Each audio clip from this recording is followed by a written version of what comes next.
तो आज का हमारा जो टॉपिक रहेगा बेटा वो रहेगा जू जियोग्राफिकल डिस्ट्रीब्यूशन के ऊपर। ठीक है, काफ़ी इंपॉर्टेंट है आपके एग्जाम के पॉइंट ऑफ व्यू से।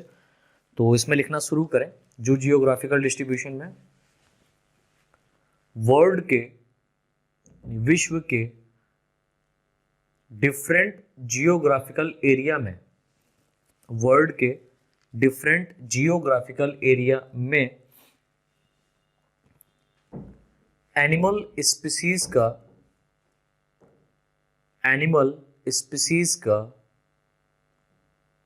डिस्ट्रीब्यूशन, एनिमल स्पीसीज का डिस्ट्रीब्यूशन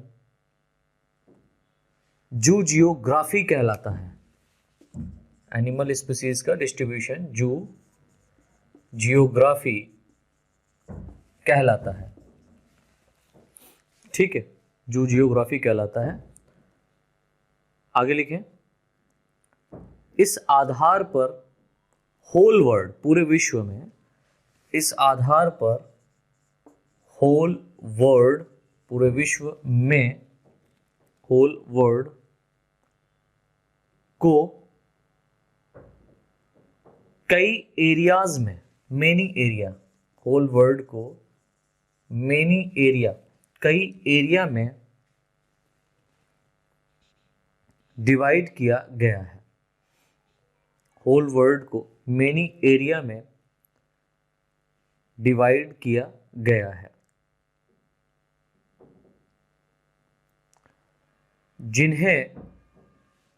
जिन्हें जू जियोग्राफिकल रीजन,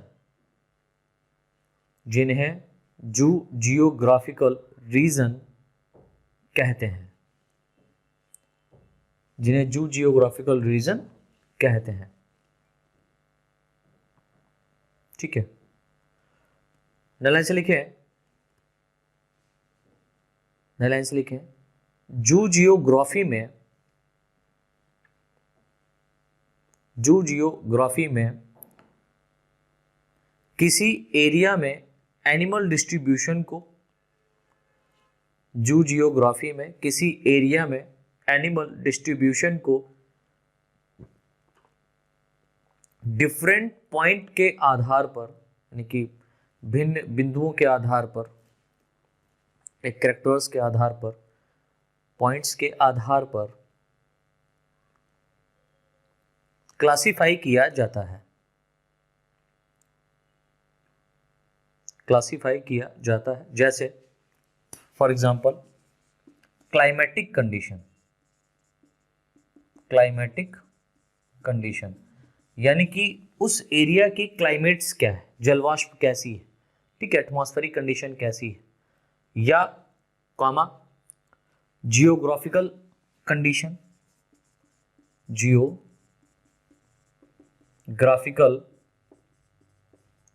कंडीशन यानी कि उस एरिया का जियोग्राफी कैसा है, उस आधार पर हम क्या कर सकते हैं, डिस्ट्रीब्यूट कर सकते हैं इन एनिमल स्पीसीज को, लाइक, ठीक है, कॉमा बाउंड्रीज,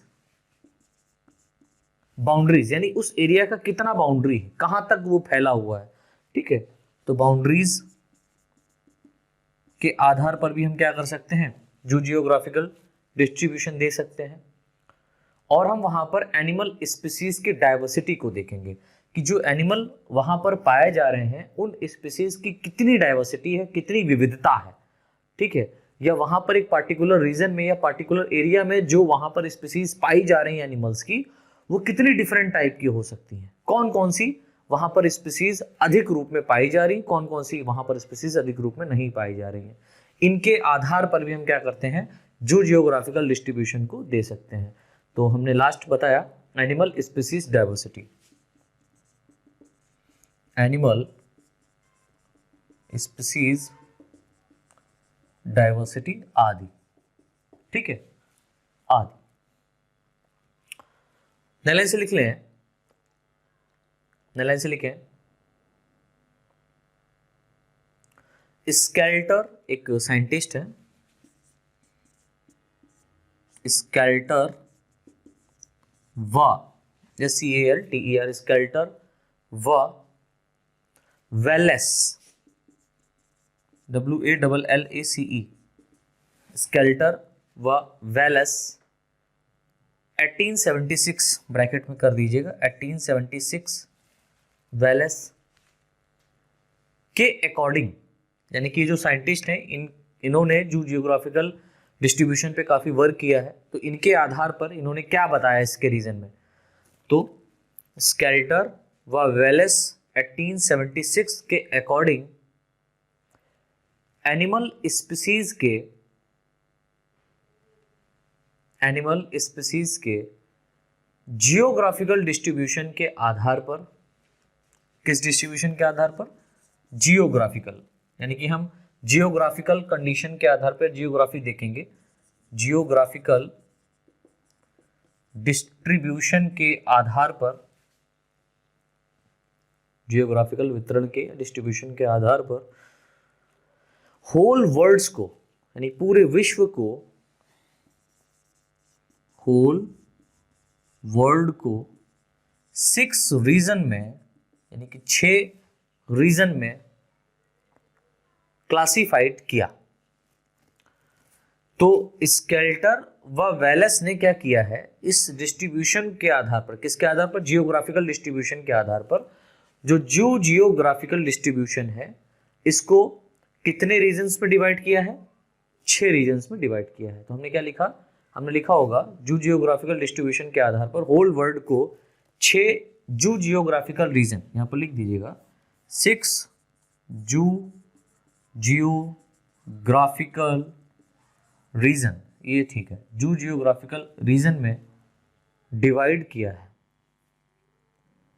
6 जो जियोग्राफिकल रीजन में क्या किया बेटा, डिवाइड किया गया है या क्लासिफाइड किया गया है, ठीक है। अभी जो 6 रीजन है इनमें से 3 रीजन आपके एग्जाम के पॉइंट ऑफ व्यू से इंपॉर्टेंट है, और 3 जो रीजन है वो आपके एग्जाम के पॉइंट ऑफ व्यू से इंपॉर्टेंट नहीं। क्यों? क्योंकि वो ज्यादा पूछे नहीं जाते हैं, और जो सबसे ज्यादा पूछा जा रहा है उसी के बारे में हम लोग यहाँ पर डिस्कस करेंगे, ठीक है। तो टाइम भी वेस्ट नहीं होगा हमारा, एग्जाम की प्रिपरेशन भी हो जाएगी। तो यहाँ पर 6 जो जियोग्राफिकल रीजन, इनको तो याद करना है, ठीक है, लेकिन इन 6 जो जियोग्राफिकल रीजन में जो 3 आपके इंपॉर्टेंट है उनके बारे में हमको पढ़ना है। तो यहाँ पर लिख लीजिए, जिसमें हम लोगों ने क्या लिखा, जिसमें पहला जो यहाँ पर आपका जो जियोग्राफिकल रीजन है जो कि आपके एग्जाम के पॉइंट ऑफ व्यू से इंपॉर्टेंट है, जिसको हम लोग बोलते हैं पेली आर्कटिक जो जियोग्राफिकल रीजन। पहला आपको याद रखना है पेली आर्कटिक जो जियोग्राफिकल रीजन, जो कि हम लोग अभी डिस्कस करेंगे इसके बारे में। बाकी के जो 3 है वो इतने इंपॉर्टेंट नहीं है एग्जाम के पॉइंट ऑफ व्यू से। तो दूसरा वाला आपको याद रखना है कौन सा रीजन है, तो दूसरा वाला यहाँ पर है नियोर्कटिक, ठीक है, जो जियोग्राफिकल रीजन। तीसरा है नियोट्रॉपिक, NEOTROPIC, नियोट्रॉपिक जो जियोग्राफिकल रीजन या डिस्ट्रीब्यूशन। फोर्थ यहां पर है इथियोपियन जो जियोग्राफिकल रीजन, इथियोपियन जो जियोग्राफिकल रीजन। पांचवा यहां पर है आपका इंपॉर्टेंट है, इसके बारे में डिस्कस करेंगे। इंपॉर्टेंट यहां पर लिखा हुआ रेड कलर से आप देख रहे हैं, इसको हम लोग बोलते हैं ओरिएंटल जो जियोग्राफिकल रीजन, इसके बारे में हम लोग डिटेल में पढ़ेंगे। देन उसके बाद में 6 हमारा है ऑस्ट्रेलियन जो जियोग्राफिकल रीजन। तो यहां पर टोटल जो जियोग्राफिकल रीजन दिए गए हैं वो कितने हैं, 6 हैं। किसने दिए हैं आप याद रखना, स्केल्टर व वेलस, ये 2 साइंटिस्ट हैं जिन्होंने 1876 के अंतर्गत 1876 में पूरे होल वर्ल्ड को 6 रीजन में डिवाइड किया। और वो 6 रीजन कौन कौन से हैं वो यहाँ पर आपके लिखे हुए हैं, जिसमें से पहला आपका one of the most important जो जियोग्राफिकल रीजन है वो है पेले आर्कटिक। तो पेले आर्कटिक जो जियोग्राफिकल रीजन हेडिंग डाल दीजिए और इसके अंतर्गत लिखना शुरू करेंगे हम लोग। चलिए, तो हमारा पहला हेडिंग पड़ेगा पेले आर्कटिक जो जियोग्राफिकल रीजन। इसके अंतर्गत लिखें बच्चों, सभी रीजन्स में से, सभी रीजन्स यानी कि 6 के 6 जो रीजन्स हैं, बाकी के बचे 5 इस रीजन को छोड़ करके, तो 5 या 6 रीजन में सबसे बड़ा जो रीजन माना जाता है वो पेले आर्कटिक जो जियोग्राफिकल रीजन को माना जाता है। तो ये एक आपका ऑब्जेक्टिव क्वेश्चन तैयार हुआ। तो क्या लिखा, सभी रीजन्स में से यह रीजन सबसे बड़ा है या लार्ज है, सबसे बड़ा है, जिसका क्षेत्रफल लगभग जिसका क्षेत्रफल लगभग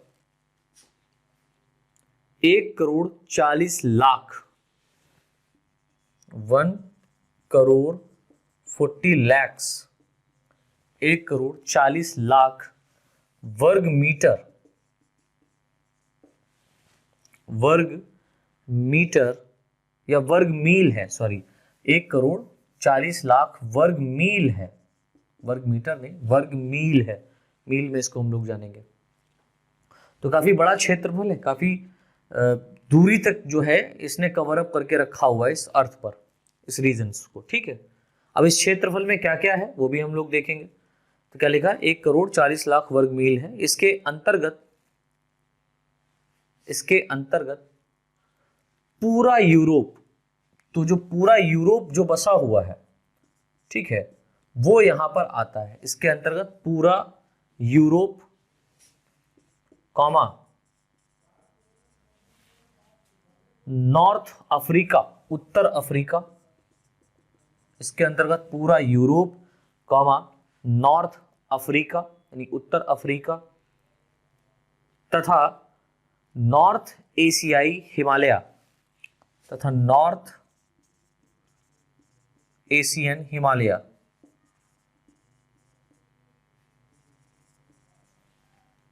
नॉर्थ एशियन या एशिया हिमालय इंक्लूड है या स्थित है, अरेंज है, ठीक है, इंक्लूड है या स्थित है। तो हम देख रहे हैं कि इस जो पेलियार्कटिक जो जियोग्राफिकल रीजन है, इसका तो पहले क्षेत्रफल कितना है उसको याद रखना है, 1,40,00,000 वर्ग मील है। और इसके अंतर्गत क्या क्या आता है, इसके अंतर्गत पूरा यूरोप सम्मिलित है, इसके अंतर्गत नॉर्थ अफ्रीका इंक्लूड है, और जो नॉर्थ एशिया का हिमालय पर्वत यानी हिमालय का जो नॉर्थ एशियन हिमालय रीजन है वो भी इसके अंतर्गत क्या है, इंक्लूड किया गया है। तो काफी बड़ा क्षेत्रफल है, ठीक है। आगे लिखे नई लाइन से, इस रीजन में यानी कि इस क्षेत्र में मेनी डाइवर्सिटी, बहुत सारी डाइवर्सिटी, इस रीजन में मेनी डाइवर्सिटी पाई जाती है। इस रीजन में मेनी डाइवर्सिटी पाई जाती है, ठीक है, बहुत सारी डाइवर्सिटी यहां पर पाई जाती है। जैसे फॉर एग्जांपल नॉर्थर्न रीजन यानी उत्तर क्षेत्र, अगर उत्तरी क्षेत्र की हम लोग बात करें, नॉर्थर्न रीजन की बात करें, उत्तरी क्षेत्र की बात करें में, उत्तरी क्षेत्र में या नॉर्थर्न रीजन में ग्रासेस के लैंड, घास के मैदान, ग्रासेस के लैंड्स, घास के मैदान पाए जाते हैं। यानी कि उत्तरी क्षेत्र की अगर हम लोग बात करेंगे तो उस रीजन में आप देखेंगे कि बहुत भारी मात्रा में या काफी दूर दूर तक घास के मैदान पाए जा रहे हैं, ठीक है, ग्रासेस लैंड्स पाए जा रहे हैं, जिन्हें स्टीप कहते हैं। अभी जो लैंड्स हैं इनको हम लोग बायोलॉजिकल टर्म में स्टीप के नाम से जानते हैं, STEEP, स्टीप, जिन्हें क्या कहते हैं बेटा, स्टीप कहते हैं। आगे लिख लें, पूर्ण विराम आगे लिखें, पूर्वी Asia, that means eastern Asia या ईस्ट एशिया, ईस्ट एशिया, पूर्वी एशिया में, यानी कि इसके अंतर्गत जो ईस्ट साइड में, पूर्व साइड में जो एशिया स्थित है, एशिया का जो पूर्वी भाग है, वहां पर एवरग्रीन फॉरेस्ट पाया जाता है, यानी कि हमेशा हरा भरा जंगल आपको देखने को मिलेगा हर सीजन में। तो ईस्ट एशिया में एवरग्रीन फॉरेस्ट, एवरग्रीन फॉरेस्ट, हरे भरे जंगल पाए जाते हैं, एवरग्रीन फॉरेस्ट पाए जाते हैं। तो ये तो हमारी कुछ सामान्य बात हो गई थी किसकी, पेलियार्कटिक जू जियोग्राफिकल रीजन की, ठीक है। तो पेलियार्कटिक जू जियोग्राफिकल रीजन में जो इंपॉर्टेंट पॉइंट है वो क्या है कि इसका क्षेत्रफल कितना है वो आपको याद रखना है, कौन कौन से भाग इसमें सम्मिलित किए गए हैं, तो यूरोप, नॉर्थ अफ्रीका और नॉर्थ एशियन हिमालय, ये यहाँ पर रखा गया है। यहाँ पर बहुत ही ज्यादा मात्रा में डाइवर्सिटी पाई जाती है, जिसमें आपको याद रखना है कि नॉर्थर्न रीजन में ग्रासेस के लैंड्स पाए जाते हैं बड़े बड़े, ठीक है, जिन्हें स्टीप कहते हैं, और ईस्ट एशिया में एवरग्रीन फॉरेस्ट पाया जाता है। ये तो खास बात हो गई इसकी। अब इसके बाद में अगर हम लोग इसकी क्लाइमेटिक कंडीशन की बात करें, क्लाइमेटिक कंडीशन को हम लोग जलवायु कहते हैं हिंदी में, क्लाइमेट्स को हिंदी में जलवायु कहते हैं। अगर हम लोग इसके जलवायु कंडीशन की बात करें, जलवायु की क्या कंडीशन यहाँ पर है, तो इसके विषय में लिखेंगे हम लोग। तो यहाँ पर एक छोटी सी हेडिंग के तौर पर डाल दीजिए, क्लाइमेटिक कंडीशन। क्लाइमेटिक कंडीशन, तब हमको समझ में आएगा, लिख लें तो ज्यादा बेहतर है। यानी कि इस रीजन में जो जलवायु पाई जा रही है वो कैसी है ना, क्लाइमेट्स कैसा है इसका। तो लिखें इसमें, इस रीजन की क्लाइमेट, जलवायु अत्यधिक changeable, more changeable, that means अत्यधिक रूप से परिवर्तनशील, हमेशा बदलती रहती है। मोर चेंजेबल यानी कि अत्यधिक रूप से परिवर्तनशील, मोर चेंजेबल, अत्यधिक परिवर्तनशील होती है, तथा टेम्परेचर में काफी, यानी कि यहाँ के जो टेम्परेचर है इसमें काफी अगर हम लोग देखें, तथा टेम्परेचर में काफी डिफरेंस पाया जाता है, जो डिफरेंट पाया जाता है, भिन्नता पाई जाती है। टेम्परेचर में काफी डिफरेंस पाया जाता है, यानी कि टेम्परेचर बढ़ता रहता है और घटता भी जाता है, हम ये भी देख सकते हैं इस रीजन्स में। तथा इन रीजन्स में अगर हम इन रीजन की बात करें, लाइक पैलियोआर्कटिक जियोग्राफिकल रीजन की बात करें, तथा इन रीजन्स में वर्षा, दैट मीन्स रेन, काफी अधिक समय तक होती रहती है। मोर देन रेनी सीजन यहां पर रहता है, रेन जो होती है वो काफी समय तक होती रहती है। अगर एक बार स्टार्ट हुआ तो काफी लॉन्ग टाइम तक, या हम कह सकते हैं काफी समय तक आपको रेन यहां पर देखने को मिल सकती है, ठीक है। रेन काफी समय या काफी अधिक समय तक होती रहती है। तो ये तो बात हो गई हमारे इस रीजन के कंडीशन की, क्लाइमेट्स की, जलवायु की, ठीक है। इस रीजन की किसकी बात हो गई, क्लाइमेट्स की बात हो गई, जलवायु की बात हो गई। अब बात हम लोग करेंगे कि इस रीजन में जो स्पीसीज पाई जा रही हैं, जो प्रजातियां पाई जाती हैं, वो किस कंडीशन में और कैसे, कितनी पाई जाती हैं और कौन कौन सी पाई जाती हैं। तो सबसे पहले हम लोग यहां पर अगर इसके फौना की बात करेंगे, लाइक प्राणी जात की बात करेंगे कि इस जगह पर, इस रीजन पर फौना कैसा है, प्राणी जात कैसा है, तो वो हम लोग यहां पर देखेंगे। तो हेडिंग डाल दीजिए फौना। तो बेटा ये जो पैलियोआर्कटिक जियोग्राफिकल रीजन है, अगर इस रीजन में हम लोग प्राणी जात की बात करें, फौना की बात करें, तो वो किस तरीके की यहाँ पर स्पीसीज पाई जा सकती हैं, उनके विषय में लिखते हैं। तो लिखें इसमें, इस रीजन में लगभग, ये बात काफी इंपॉर्टेंट है, इस पॉइंट को याद रखिएगा, इस रीजन में लगभग 135 फैमिलीज, 135 फैमिलीज, प्रजातियों के ऑर्गेनिज्म पाए जाते हैं। फैमिलीज के ऑर्गेनिज्म यानी जीव पाए जाते हैं, ठीक है, जिनमें ऑर्गेनिज्म पाए जाते हैं, जिनमें से लगभग, बहुत इंपॉर्टेंट है, जिनमें से लगभग 68 फैमिलीज यानी कि 68 प्रजातियां,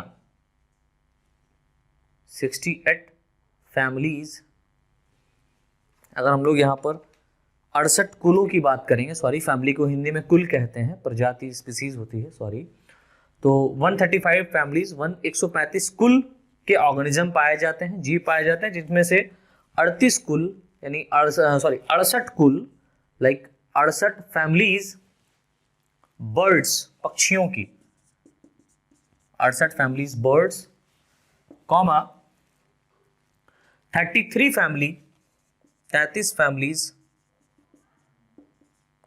33 फैमिलीज या family mammals, birds comma mammals, यानी कि 33 फैमिली यहां पर मैमल्स की पाई जाती हैं, कॉमा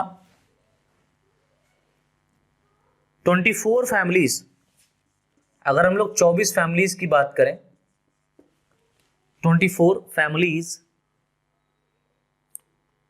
रेप्टिलियंस या रेप्टाइल्स यानी कि जो सरीसृप होते हैं, रेंगने वाले, ठीक है, रेप्टाइल्स, कॉमा 13 फैमिलीज यानी 13 कुल ऐसे हैं, 13 फैमिलीज फिशेज, मछलियों की पाई जाती हैं, 13 फैमिलीज फिशेज। और ये जो फिशेज होंगी बेटा ये फ्रेश वाटर में पाई जाती हैं, ठीक है, यहां पर समुद्र आपको देखने को नहीं मिलेगा, फ्रेश वाटर में। तो जो फ्रेश वाटर में फिशेज पाई जा रही वो कितनी है, 13 है। तो 13 फैमिलीज जो होती हैं वो फिश की पाई जाती हैं, तथा 10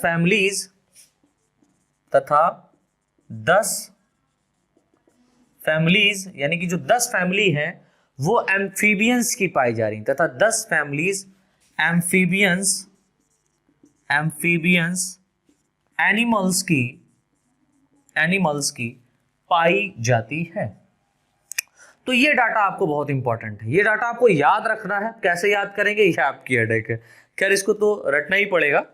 तो यहां पर आप देखें, अगर हम के फाना की बात करें, प्राणी जात की बात करें, तो फाना में यहां पर हमको 135 जो कुल हैं वो किसके मिल रहे हैं, मतलब टोटल 135 कुल यहां पर पाए जाते हैं, जिसमें से 68 कुलों की अगर हम लोग बात करें तो 68 फैमिलीज जो होती है वो बर्ड्स की पाई जाती हैं, 33 फैमिलीज यहां पर मैमल्स की पाई जाती हैं, 24 फैमिलीज अगर हम लोग बात करें तो रेप्टाइल्स की यहां पाई जाती हैं, 13 फैमिलीज अगर हम लोग देखें तो फिशेस की पाई जाती हैं, और जो फिशेस होते हैं ये फ्रेश वाटर में पाए जाते हैं, और 10 फैमिली की अगर हम लोग बात करें तो एम्फीबियंस की यहां पर पाई जा रही हैं, 10 फैमिलीज एम्फीबियंस की हैं यहां पर। तो कुल मिलाकर के 138 फैमिली हमने यहां पर देखी है। अब हमारी बात आती है कि इस रीजन में कौन कौन से बर्ड्स, कौन कौन से मैमल्स, कौन कौन से रेप्टाइल्स हमको देखने को मिलते हैं। तो सबसे पहले हेडिंग डाल दीजिए, एक छोटी सी ए हेडिंग बना करके डालिए, फिशेस। हम लोग पानी से स्टार्ट करते हैं, फिशेस।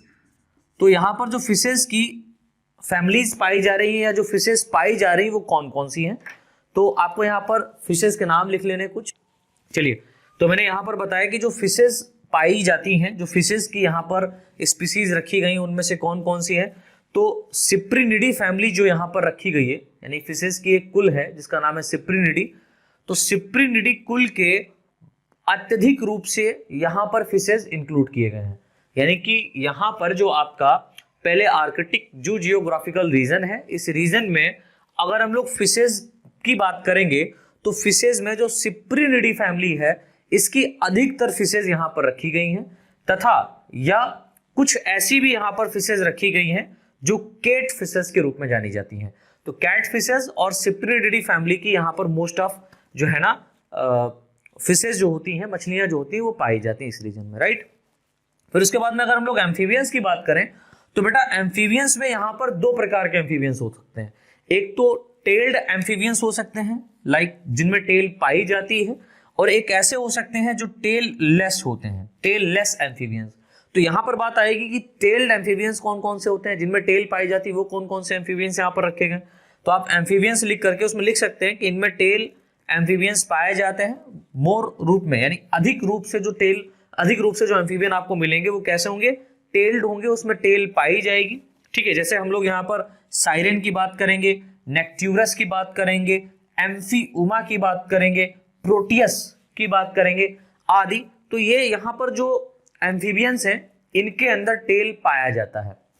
अब बात आती है कि इसी रीजन में कुछ ऐसे भी एम्फीबियंस पाए जाते हैं, जिनमें टेल नहीं पाई जाती है, टेल लेस एम्फीबियंस ये कहलाते हैं। अब बात आती है टेल लेस एम्फीबियंस में, लाइक फ्रॉग की अगर हम लोग बात करें तो फ्रॉग में हाइला की बात कर लें, बुफो की बात कर लें, और यहाँ पर हम लोग रेकोफेरस की बात कर लें, राना की बात कर लें, ये फ्रॉग है आदि। राना जो फ्रॉग की स्पीसीज है इनकी बात करें तो इनमें टेल नहीं पाया जाता है। तो एम्फीबियंस में हमने यहाँ पर देखा दो टाइप के एम्फीबियंस देखने को मिल सकते हैं इस रीजन में, एक तो टेल्ड एम्फीबियंस, दूसरा टेललेस एम्फीबियंस। अब हम लोग यहाँ पर बात करेंगे रेप्टाइल्स की। तो रेप्टाइल्स की कितनी कितनी स्पीसीज यहाँ पर पाई जा सकती हैं और कौन कौन से यहाँ पर रेप्टाइल्स हैं रखे गए।